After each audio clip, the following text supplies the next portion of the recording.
On this episode of Redlit, cheating ex came crying that I had ruined relationships for him this year, so I ruined his relationship. Car dealer shop manager should have honored warranty. Not following orders? You're fired. Cheating ex came crying that I had ruined relationships for him this year, so I ruined his relationship. I don't know if this is the right sub for this. If it's not, I'm sorry. I was with this guy for a while until he cheated on me when I went to visit my family for my birthday. He was really nasty about it, too. I found a condom wrapper, which we weren't using, and confronted him this year, but he started gaslighting me, telling me it had been there since before we were together and that I was being paranoid. I wanted to believe him, but deep down inside I knew that I didn't. One day, he brought me back my spare notebook, which I was letting him use until he had enough savings to get his own. He was so stupid that he hadn't even logged out of Facebook. I checked his messages on the day after my birthday and found out he had indeed cheated on me. I confronted him, and after initially lying to me again and calling me crazy, he eventually broke down crying and begging. Needless to say that I dumped his ass that same night. But he saw himself as the victim in this whole story and complained to all of his friends about me breaking off contact with him when he was supposedly so in love with me. About a year later, I was swiping on Tinder when I saw him on there. I had been told he was in a relationship, and so I went to check his Facebook. Turns out that he not only was in a relationship but had cropped his girlfriend out of a picture he was using on Tinder. Even though I had not talked to him in a year, I had a feeling this might one day come in handy. So I took some screenshots and left swipe to get them out of my face. To my surprise, about half a year later, I get a series of weird 4 a.m. texts from him this year. He's saying that he changed after our relationship and that I broke his heart so bad that now he has issues in his current relationship, and that's somehow my fault. Of course, this is a whole load of BS since he was the one who cheated, but this is just the type of person he is. Nothing is ever his fault. I was going to answer, "You cheated on me, you pause," but then I remembered the screenshots. I go to his Facebook and see that he still has the profile picture with his girlfriend. And so I did the only thing any reasonable person would do and sent her the screenshots along with the message. "I don't know what he told you, but I want you to know that he cheated on me." I later found out she dumped him, too. TLDR. Ex-boyfriend cheated on me and then blamed me for breaking his heart by breaking up, so I sent his current girlfriend screenshots of his current Tinder profile. Car dealer shop manager should have honored warranty. The revenge was more of a moment of opportunity rather than planned, but I am enjoying it all the same. The setup. About 25 years ago, I bought a car and also made the idiotic mistake of buying the extended warranty. The warranty was touted as a bumper-to-bumper warranty that included everything that might break. About 10 months into owning the car, it started exhibiting ignition system issues. I took it in and it was the coil. They replaced it at no charge and everything was fine. 3 months later, I had the same issue. Took the car back to the shop where I had purchased the car and told the manager what was happening. He said he'd check it out and asked me to sign a shop order just like last time. I get back to the shop a few hours later and the manager says it was the coil again and that I owed $158 for the part and labor. I asked him about the extended bumper-to-bumper warranty and his exact words were, "A coil is a standard maintenance part and the car is over a year old." Now, I had owned several cars and I have never had a coil go out on a single one of them. This year I asked him about the fact he had replaced that same part just a few months ago and was told it had a 30-day warranty and it was no longer covered. I then asked to see the shop order I signed, and all I had agreed to was the $25 diagnostic fee. I told him to put the old part back in and I wasn't paying squat except the diagnostic fee, to which I had agreed. When I pulled out my credit card to pay, he demanded the payment in cash. I was getting paid tomorrow and was poor back then, so I didn't have even $25 in cash at that moment. I called a friend and he brought me the cash. I got in my car with the manager shouting expletives at me. The car ran, but it ran really rough, but I was able to get it to an auto parts store. I bought a coil and installed it in the parking lot of the store. Inside of 10 minutes. The aftermarket coil cost me $12 and it lasted until the car died from being driven for 7+ years. I contacted Ford after that incident and the coil should have been covered by my warranty. They asked me if I wanted to pursue getting my $25 back and to have a genuine Ford part put in, instead of my $12 aftermarket part. I told them no because the car was running fine. The opportunity. As you may know from my other post, I work in the computer industry. One of my clients is an auto dealership. Well, the shop manager moved on to bigger and better things and a new shop manager was hired recently. Lo and behold, it was the same guy that was the Ford shop manager that tried to rip me off. I never remembered his name back then, but I know it now. We'll call him Lenny. Well, Lenny was all smiles and obviously didn't remember me from that incident many years ago. For several months I worked on his systems in the shop and everything has been going great. I did notice he tried to pull the same shit he pulled with me on customers, but I stopped that by going to the owner. I told the owner about my issue with him in the past and that I noticed similar arguments when I was working on the systems in the shop office where the customers would pay. The owner said he'd watch the situation and it seems to have stopped. A few months ago Lenny asked me if I could take a look at his home computer as there were files he couldn't access anymore. I said sure and asked him to bring it to work. I picked his system up at work and took it home. When I turned on the system, it was obvious that he had gotten one of the ransomware Trojans. I pulled the plug on the system and pulled the hard drive. I then called Lenny and asked if he had any backups. Amazingly, he did. I picked those up at the dealership and took them home. I told him what had happened and let him know that the best possible course of action would be to reload from scratch and restore from backup, to which he agreed. I also let him know that to get everything loaded and working the way it should would run close to $400. He also agreed to that. I had him sign a work order indicating the price and the labor to be done. The revenge. I finished the reload and restore and his computer is working flawlessly. I even installed Sophos Free Home Edition security software so he won't have that issue again. I took an invoice to the dealership and it was a little over $450 tax and all. He took out a credit card to pay me and I looked him right in the eye and said, "Cash only." Lenny looked a bit shocked and said, "I don't have that kind of cash at the moment, and why are you demanding cash only?" I looked him right in the eye and said, "Why did you demand cash only from a 20-something kid for a part that should have been covered under warranty?" Quote. He looked at me a bit longer and then recognized me. "You're the fucker with that escort." I just smiled and said, "When you can pay me cash you can have your computer," and then I walked away.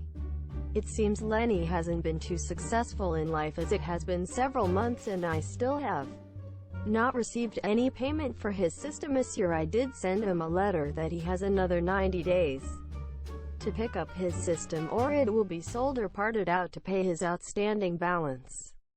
The last time I was in the shop he asked me to please accept a credit card and I told him to go get a cash advance. Not following orders? You're fired. For those of you that haven't read my previous posts, English is not my first language and I am posting from mobile.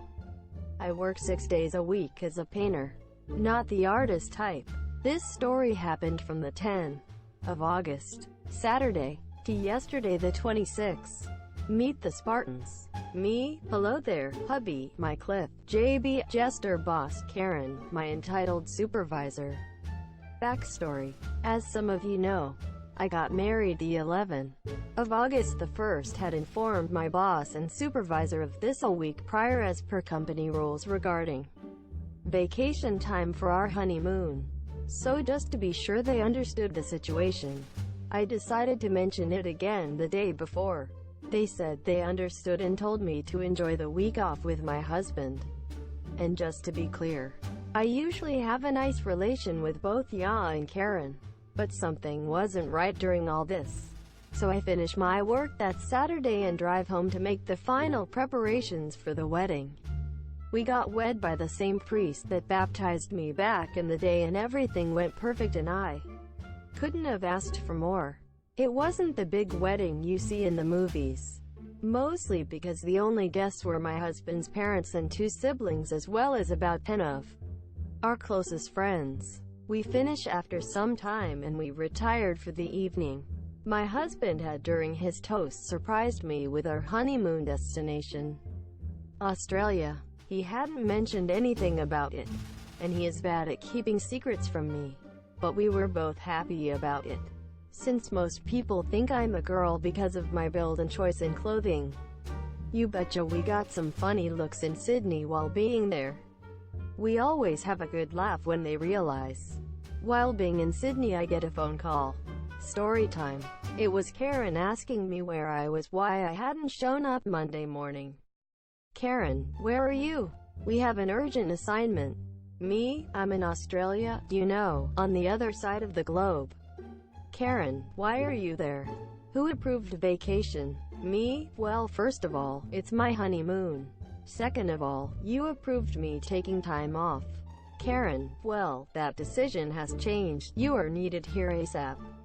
Me, dumbfounded. Karen, yay, my son moved away from home and need his new apartment painted. Me, I'm not the only employee in the firm. Surely you can use someone else. So, to clarify, our company mostly hired people without education. I didn't have an education when I started but took it during my time there. But we discussed this for a good part of an hour before I got fed with her and hung up on her. I couldn't understand why she needed me to take care of the apartment when there are 6 employees that rarely had an assignment and were more than good enough to take care of it. But no, it had to be me. A couple hours later I get a call from my boss. He's a cool guy and we go out for a drink every now and again, so he knows me. He was even a guest at the wedding. JB, I got a call from Karen. She told me you were on leave without permission, and that you were quite rude toward her. Me. As you know, I'm in Sydney on our honeymoon. I requested permission as per regulation and got permission from Karen herself. She called me earlier requesting me coming home to work to paint her son's apartment. I simply got fed up with her and hung up on her. JB, well, we all know how she is with people. There is a reason why you are the one handling customers. You just enjoy your vacation. And say hi to the hubby from me. Me, I will. See you in a week. We continue our trip, but every now and again I hear my phone ringing. Guess who? No one in my firm like Karen. She is the biggest power-hungry person I have ever known besides my own parents. Since I never shut off my phone, I kept getting calls and texts. Some were nasty like her personality. Others were so sweet I thought she was on drugs. I got really tired of her, so I answered the phone again. Big mistake for her and me. I started recording our conversations to try get proof of her harassment. She started threatening me with firing me and that JB was on her side. This continued for a couple of days. So just for fun, my husband and I start taking revenge after years of oppression from her. So we used some of our time at the hotel looking into her.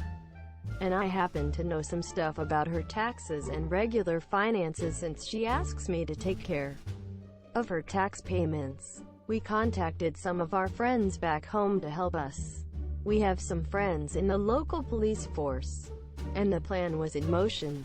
Revenge. Friday we returned home with the biggest jet lag in my life, but with fire in my soul keeping me going. We found some dirt on her during the week. We had enough to use. Because of her union, the firm was unable to fire her because of the certain type of harassment she committed. bullshit. My turn to screw her over. My husband and I decided to cut the vacation short so we could start immediately. So Saturday I clocked in and had a meeting with the guys on my team. This year we had 5 ranks in the company: boss, supervisor, team leader, me, employees and interns. So I had a meeting with my team to get them in on the fun. No hesitation. They joined. None liked her, so let the Hunger Games begin. And may the odds be ever in our fucking favor. We printed out on the tax files I had and collected a total of 150 pages with taxes. We made memes of her sleeping on the job and such, and you name it, we did it. I went to her office regarding the apartment and she lit up like a pumpkin on Halloween. She hadn't noticed me being back at work, so she jumped into the air. But she immediately started rambling about her son and how he needs to get painters out. I said funny enough okay and finished up preparing. We drive to the apartment to set up. And wouldn't you know who came by? Yup, she came rambling through the hallway. And when she came in, ooh oh ho, you should have seen her face when she saw our fabulous job. We had taken every printout of her tax files, every mail with threats to employees, and basically every piece of evidence against her that we had. Sent a copy of to her union, and glued them to the walls and painted around them like a picture frame. Of course she would deny everything, but she now had no backup from the union to keep her from being fired. We sent her tax files to our country's CRS. Tax evasion. We sent both mails with threats and tax papers to our boss, who by the way was in on it from the start. And to top it all off, we got her ex-husband to dig up old files from when they were married. And wouldn't you know, turns out it was some juicy stuff we found. We mailed these papers in to my friends in the local police and asked them to let us have some fun with her before they took her. We did. Fast forward to yesterday, 26. I got a call from my friends that Karen tried to use me as a scapegoat. That I was the one who made all those papers to frame her since I didn't like her. Well, true. I didn't like her from the start. But every file and mail were written by Karen herself. She had no credibility and found herself locked up before long. Just to rub it in her face, I showed up in court with my husband and the entire company just to see what would happen. She was livid when she saw me and my husband. She immediately stood up, acting like nothing's wrong, and tried to run for me. I don't know if she thought she could kick my ass or what. But even though I dress like a girl and have a pretty small and feminine body, I am much stronger than she think. The court came to a verdict. She was to pay about $450 for tax evasion plus fraud. We found out that she used money from the company to renovate her own house. She got fired by my boss, and was to spend 3 years behind bars because of fraud, tax evasion and contempt of court. Overall, a shitty day for her. On her way out, she started yelling slurs at me and trying to bite the officers in the neck in pure desperation. This morning when I clocked in, I saw a notice on our board about a possible promotion. I applied on the spot. I went in, had a nice chat with my boss and got the promotion while still keeping my old position as team leader. My pay got almost tripled in a span of 72 hours. I'm happy. TLDR. Supervisor gives permission for vacation and tries to revoke it as her son just moved out. Wrong person to demand from us here. Summary. Don't mess with newlywed.